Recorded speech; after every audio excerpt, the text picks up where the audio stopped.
Bon matin tout le monde. Good morning everyone. We should have a mic happening soon. Est-ce que vous m'entendez? Non. Non. C'est pour ça que je parle. Merci beaucoup. Alors, good morning. Bonjour tout le monde. Kwai. I would really like to welcome everyone and thank you for being here today, joining us outside on this cold, crisp winter. But we've been doing our exercises, so we're still a bit warm. And it's really, really appreciated that you are here. Mon nom est Mona Fortier, je suis la secrétaire parlementaire pour la ministre aux Affaires étrangères, mais aussi la députée d'Ottawa-Vanier-Gloucester. Et je suis votre maîtresse de cérémonie pour cette annonce ce matin. Et c'est vraiment important et ça me fait plaisir qu'on soit tous ici avec mes collègues pour pouvoir vous parler de cette annonce. And to begin, I would like to acknowledge that we are gathered here today on the traditional, unceded territory of the Algonquin Anishinaabe people. We honor, recognize, and respect the Algonquin Anishinaabe Nation as the traditional stewards of this land, and we are grateful for the opportunity to meet here today. Now, today is about looking ahead with confidence. Les Canadiens veulent des transports abordables et fiables et ils veulent avoir l'assurance que le secteur continuera de créer de bons emplois et de renforcer les communautés à mesure que le secteur évolue. This morning is a chance to speak about those priorities and to the opportunities that are in front of us. And so, without further ado, let's get to the matter at hand. And please join me in welcoming the Honorable Tim Hodgson, Minister of Energy and Natural Resources, to this mic.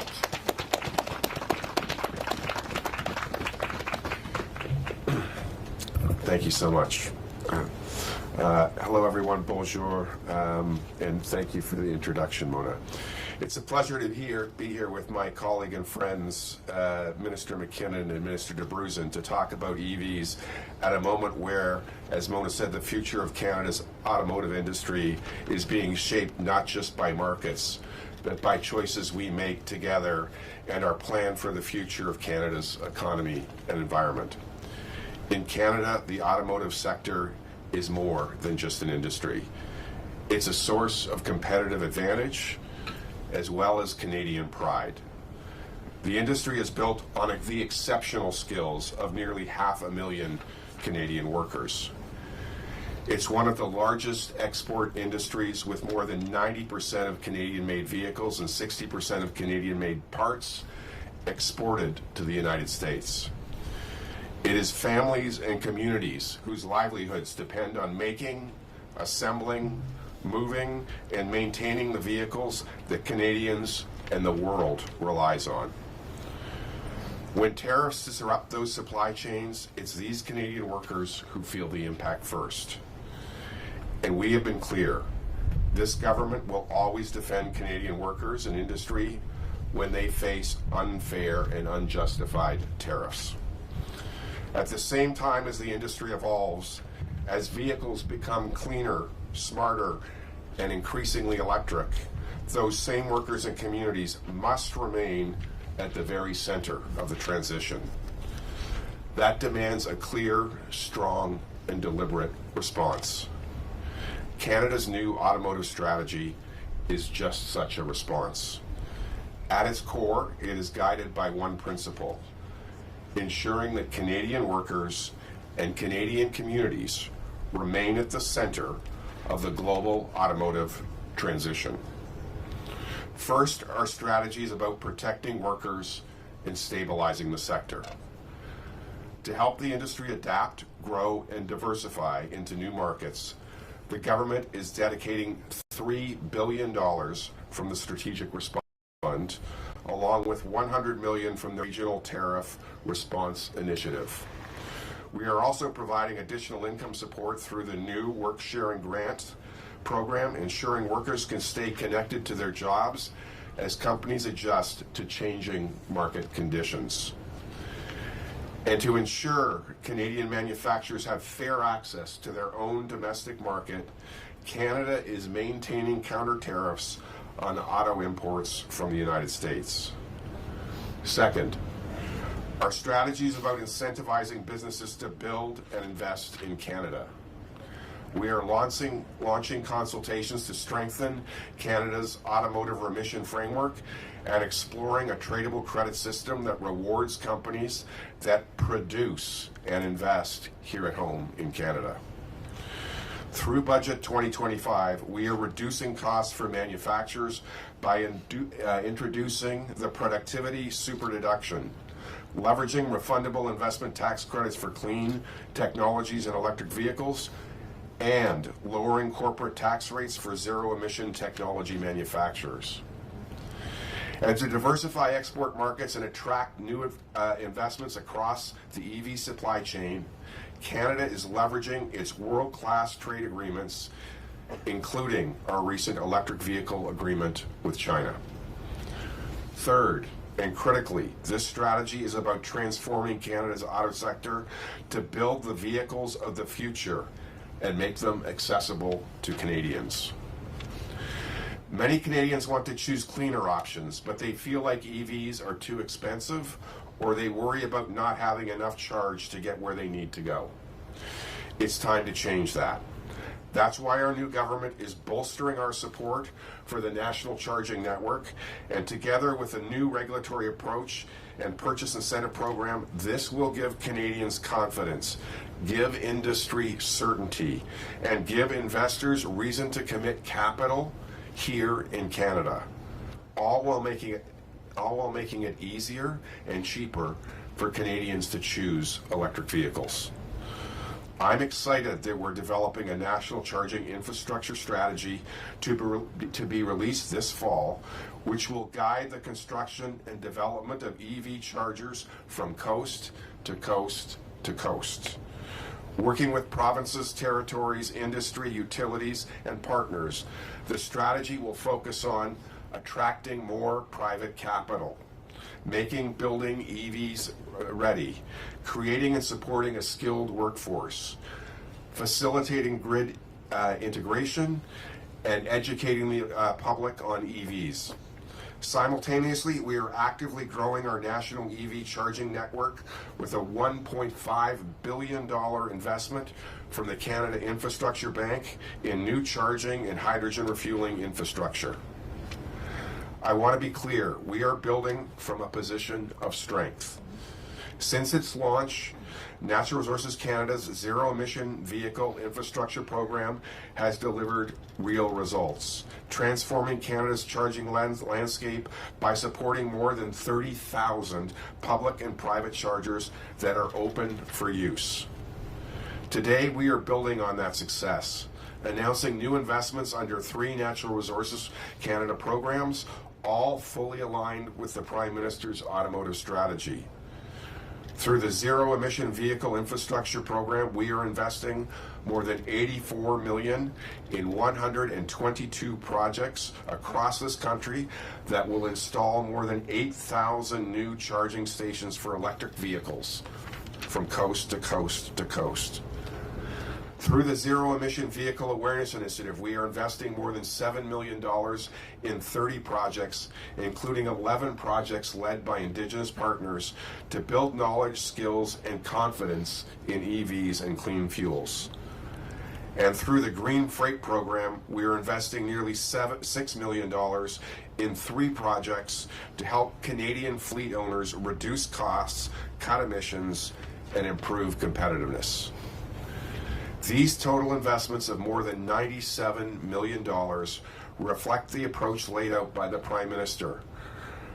Protect what matters, build what is missing, and retool our economy for the long term. By protecting workers, supporting industry, and investing in the infrastructure that powers the automotive transition, Canada is strengthening its economic sovereignty and focusing on what we can control. Thank you very much, merci, and I'll turn it back over to Mona.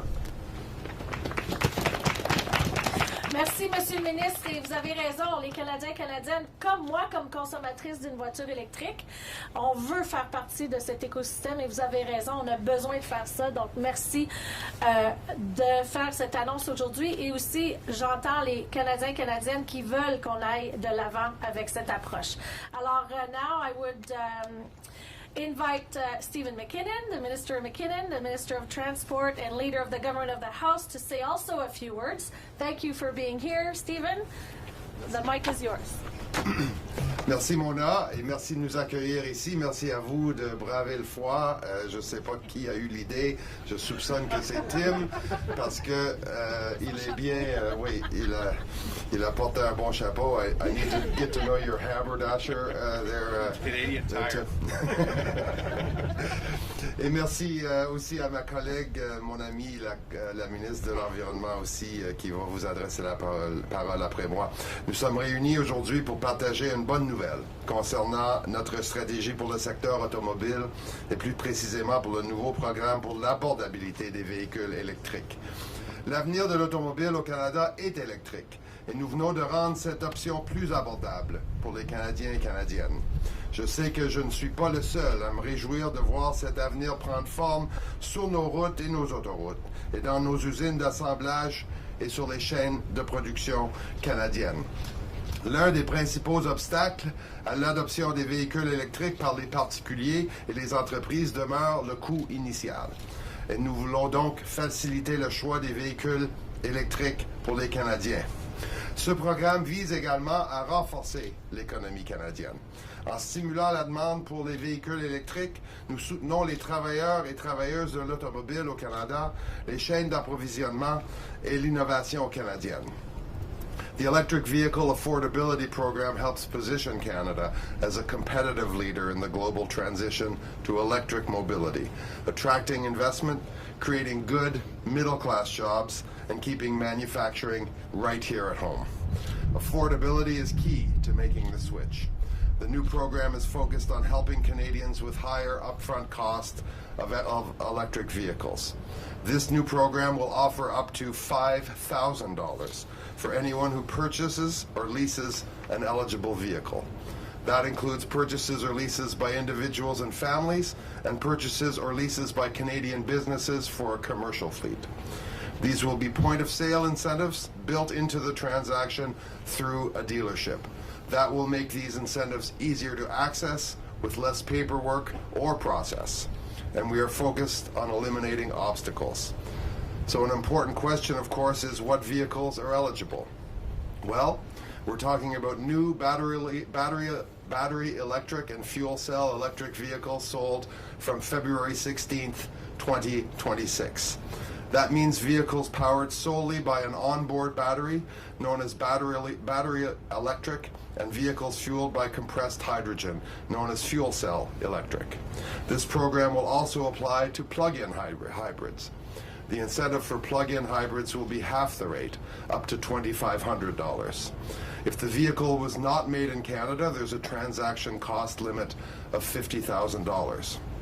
And we want to help Canadians transition to electric vehicles and support automotive manufacturing in Canada.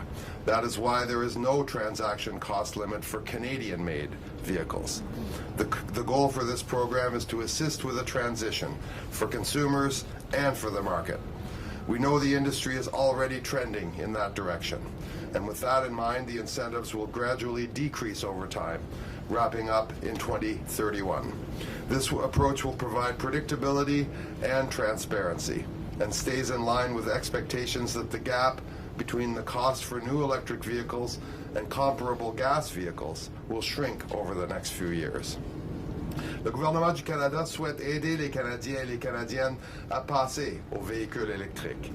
Nous voulons également appuyer le secteur automobile dans sa transition vers les véhicules électriques tout en renforçant notre résilience économique. L'abordabilité pour les Canadiens et les Canadiennes est une priorité, tout comme la création d'une économie durable et forte. Et ce nouveau programme contribuera à répondre à ces priorités. Comme je l'ai mentionné, l'avenir des véhicules au Canada est résolument électrique. Et je sais que ce nouveau programme aidera à accueillir cet avenir ici, au Canada. Merci beaucoup.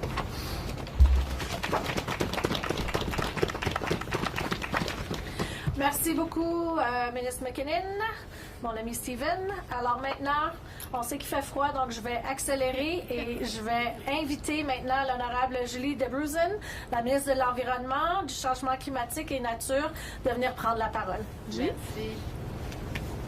Merci beaucoup, thanks, and I'm really happy to be here. As Canada's Minister of Environment, Climate Change and Nature, spent a lot of time talking with workers, industry leaders, and communities across the country.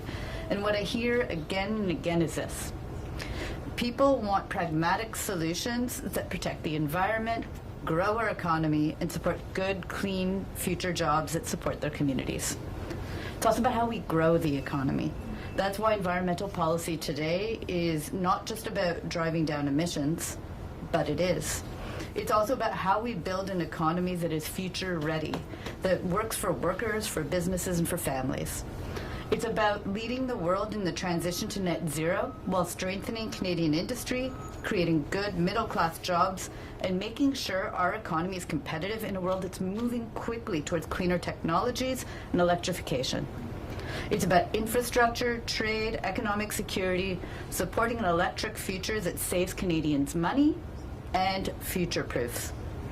Last week, when Prime Minister Carney announced Canada's new automotive strategy, he laid out a clear path for smart economic growth, one that gives industry the certainty they need to invest, to innovate, and grow here at home.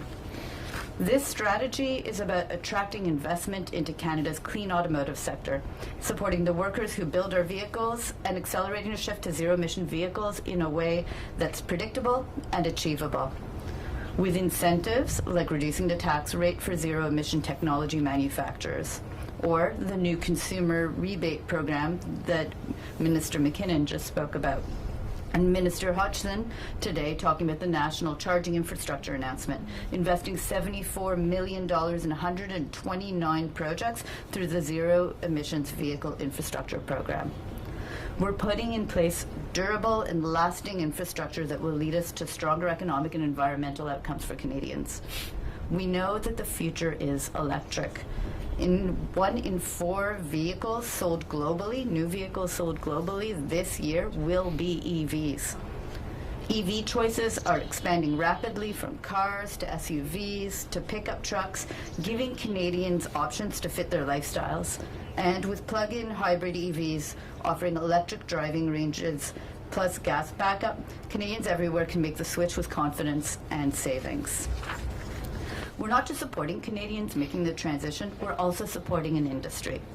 To do this, we're introducing increasingly stringent greenhouse gas emission standards to achieve our EV sales goal of 75% EV sales in 2035. This approach increases the flexibility for automakers while still positioning us to achieve our GHG goals and meeting our net zero target by 2050. Pour se conformer à des normes plus strictes, les constructeurs automobiles devront commercialiser plus d'options électriques, telles que les véhicules hybrides rechargeables et les véhicules électriques. Du même coup, nous réduirons les formalités administratives et les dédoublements pour les constructeurs automobiles. Et nous éliminerons les chevauchements avec les mandats de vente provinciaux. Our new government is building the Canada of the future. We're giving Canadians options that mean cleaner air in our neighborhoods, less pollution around schools and playgrounds, and lower energy bills. Because switching to electric vehicles means fewer emissions and significant savings through lower fueling and maintenance costs. Sorry about that. Alors que nous tournons vers l'avenir, les Canadiens s'attendent à ce que nous bâtissons une économie compétitive, résiliente et prête pour l'avenir. Ils recherchent de la certitude. Ils veulent savoir que le pays s'oriente dans une direction qui est censée pour leur vie, leur budget et l'avenir de leurs enfants. Malgré les incertitudes mondiales, nous savons que nous pouvons faire des choix judicieux quant à la prospérité de demain. Nous savons que nous pouvons décarboniser tout en développant une économie saine et inclusive qui profite à tous. Nous réduisons la pollution de façon durable en soutenant des choix qui conviennent dans la vie quotidienne. Si nous faisons correctement, la prochaine génération n'aurait pas réparé nos erreurs. Elle héritera une économie forte, stable et conçue pour durer. And on that note, I'm very proud for the automobile strategy and everything that we're building for the future of our country. Thank you. Bravo. Super. Merci beaucoup, Ministre Dabrusin. Alors, once again, thank you all for coming. Merci à toutes et à tous d'être ici aujourd'hui et braver le froid. I do want to open up the questions from the media and welcome Charlotte Power, Press Secretary for Minister Hodgson, who will moderate the media availability. There you are. Thank you very much. Merci à tous et à toutes de vous joindre à nous aujourd'hui. Nous allons maintenant donner la parole aux médias pour les questions. Nous vous invitons de vous mettre en file derrière moi par le micro. Dans l'intérêt du temps, nous demandons à chaque journaliste de poser une question et d'indiquer son nom ainsi que son média au début de votre question. We ask that all reporters line up behind the mic, and in the interest of time, we would ask each reporter to ask one question, no follow-up in the interest of time. And please state your name and outlet at the start of your questions, as well as the minister to which your question is addressed to. Thank you. Première question. Morning, Ministers. My question is for Minister MacKinnon this morning. On the question, or on the issue of affordability, the $5,000 rebate for the EV incentives program is set to be reduced at the end of the year. The government has other affordability measures to address, other measures to address affordability, but the previous version of ISEV never cracked 20% uptake in the market. And so, why is the government going to reduce the incentive amount at the end of the year before even knowing whether the government's other affordability plans have even taken effect in the market? You mean affordability plans with respect to vehicles? Yeah. So what we're seeing is that the price gap is being reduced. We think that the Minister of Environment just mentioned that now we're up to 1 in 4 vehicles. We're in kind of a Betamax VHS moment where we think VHS is starting to take the lead. I've just dated myself. I apologize for that. So the sliding scale downwards of the incentive, we believe, will reflect consumer take-up of these vehicles. I would also mention that with respect to the Chinese vehicles that will be allowed into Canada, fully 50% of those will be affordable, $35,000-ish electric vehicles. So we think there is a plethora of affordable options out there. Keeping at this $50,000 threshold will make sure that all Canadians who want to make the choice to go electric, any consumer of a new vehicle, a lease, a purchase, will have a plethora of options and indeed a very, very material incentive to be able to make that choice. Bonjour, M. le ministre. Valérie Gamache de Radio-Canada. C'est à vous que je veux parler, M. MacKinnon. En tant que ministre des Transports, évidemment, il y a cette nouvelle menace de Donald Trump sur le pont Gordie Howe. Est-ce qu'il y a des négociations actuellement qui sont entamées avec la Maison-Blanche et ou avec des représentants de l'État du Michigan à ce propos-là? Est-ce qu'il y a des compromis même que le gouvernement pourrait faire?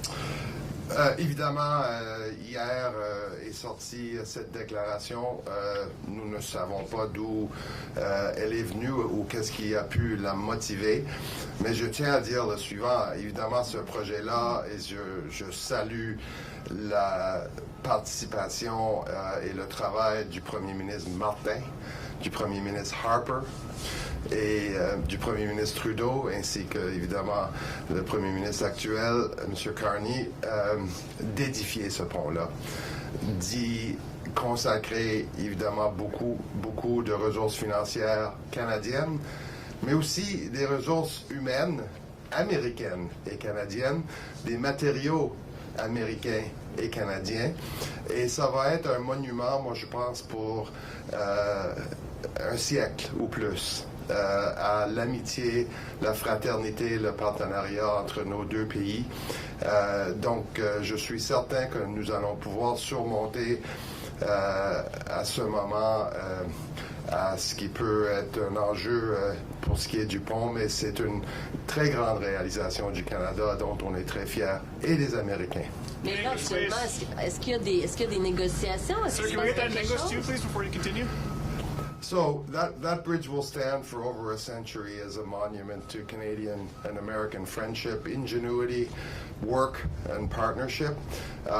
It was built with American hands, Canadian hands, American materials, Canadian materials, and obviously a great deal of Canadians' financial resources.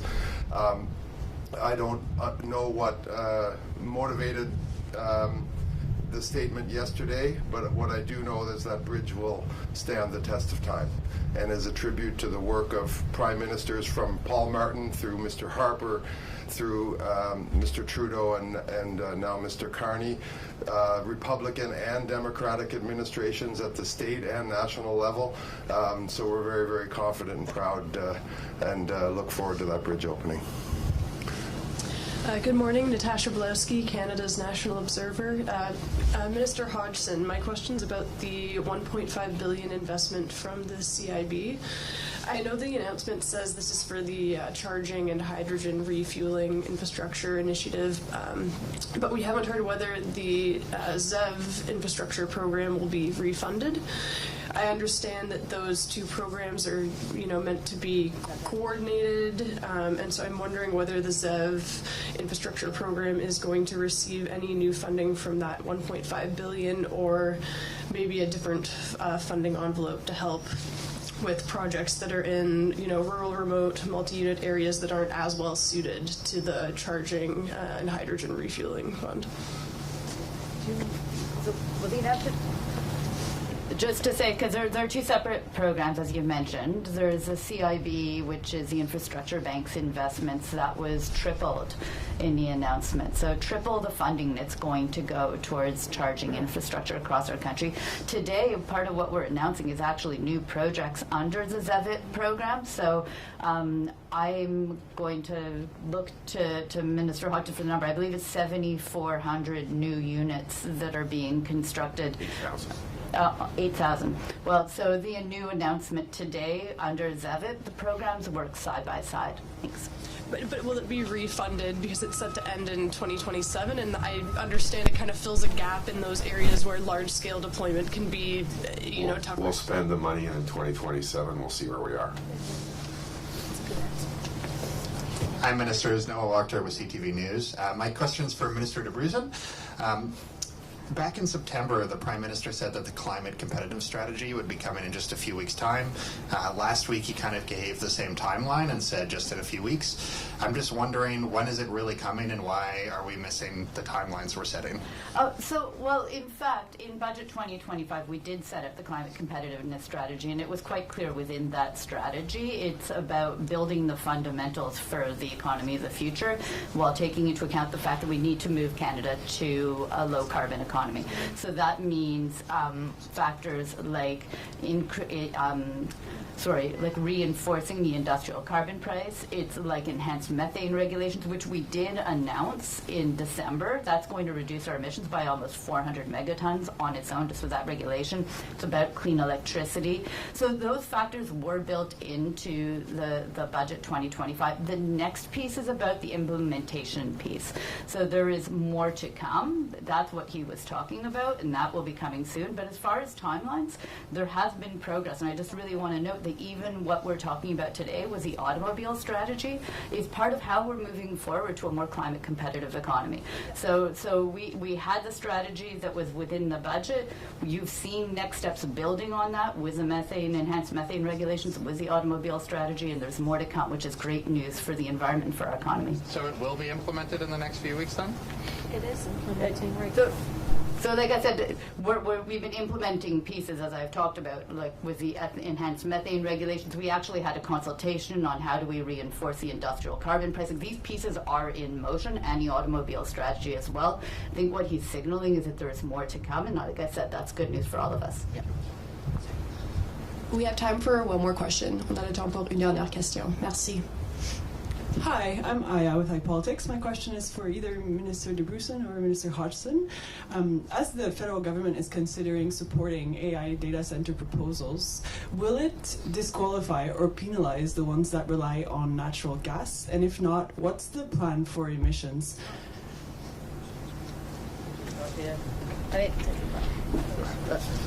There's a lot of good news in all of the opportunities that we have across all economic sectors, and includes developing stronger AI.